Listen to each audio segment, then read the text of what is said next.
In this video, I'll tell you what will happen to your body when you do CrossFit workouts every day. Consider the advantages and disadvantages of this type of training and the impact of CrossFit on weight loss. So, watch the video till the end. It will be interesting. Let's go! CrossFit is a system of exercises, the purpose of which is the versatile development of muscle through the development of strength and endurance. CrossFit also develops many other useful physical qualities: coordination of movements, agility, flexibility, and endurance of the cardiovascular system.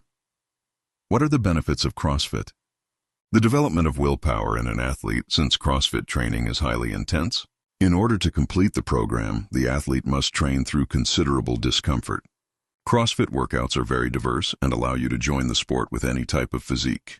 While in animal strength disciplines, the dependence on genetic data is very high and is often the main factor in determining success. Due to the variety of exercises, there is no rigid binding to specific equipment and place of training. You can work out at home, in the gym, and on street sports grounds. Physical development is very versatile. Due to the high calorie consumption in training, CrossFit helps to quickly lose weight and gain its own shape.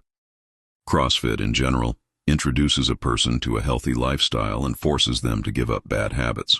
The system of collective training improves social adaptation, expands the circle of communication, and adds motivation to achieve the goal. CrossFit helps develop muscle strength, and strength here refers to two of its variants: dynamic, jerky, and strength endurance. CrossFit increases the volume of muscles. This effect is noticeable in beginners as they improve in sports. CrossFit develops endurance and overall performance of the muscles, endurance of the cardiovascular system, running speeds and indeed movements in general, as well as dexterity, accuracy, and coherence of the work of various muscle groups among themselves. CrossFit can mentally prepare an athlete for team sports. Part of the training takes place in interaction with other trainees in the group. CrossFit is universal and suitable for almost all people who don't have health problems, especially the cardiovascular system. Is CrossFit good for weight loss? CrossFit workouts are very intense.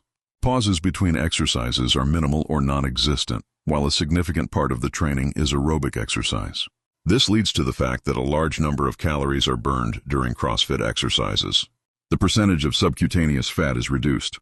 Thus, CrossFit training combined with proper nutrition is very effective for losing weight and burning fat. There are training programs specifically designed to focus on weight loss.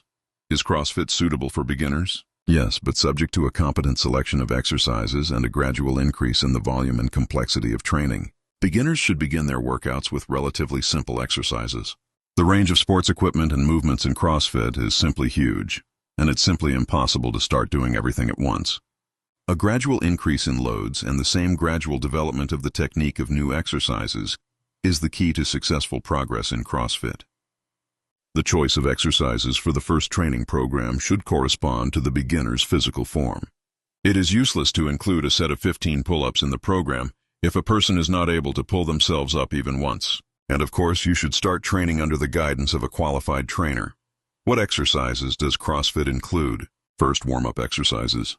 A warm-up is a very important stage in this discipline. It is necessary to prepare the skeletal muscles, tendons, central nervous system, and cardiovascular system for the upcoming workouts. For a warm-up, running, stretching, warming up individual joints, jerky movements with small weights, for example, an empty bar, and so on, are suitable. The second point is aerobic exercises with a small element of strength endurance: jumping rope, sprinting, rowing on a simulator. The purpose of these exercises is mainly to develop the endurance of the respiratory and cardiovascular systems. The third point is exercises with the weight of one's own body, which develop dexterity, coordination of movements, as well as jerky, dynamic strength. Conventionally, this group of exercises can be called gymnastic. This includes various types of pull-ups, burpees, push-ups, dips, box jumps, and so on. The fourth point is various exercises with weights: barbell, dumbbells, medicine balls, kettlebells, and so on. Here, the emphasis is on dynamic speed, strength, and strength endurance. By the way, friends, be sure to watch other videos on this channel. The links are on the screen right now. See you soon.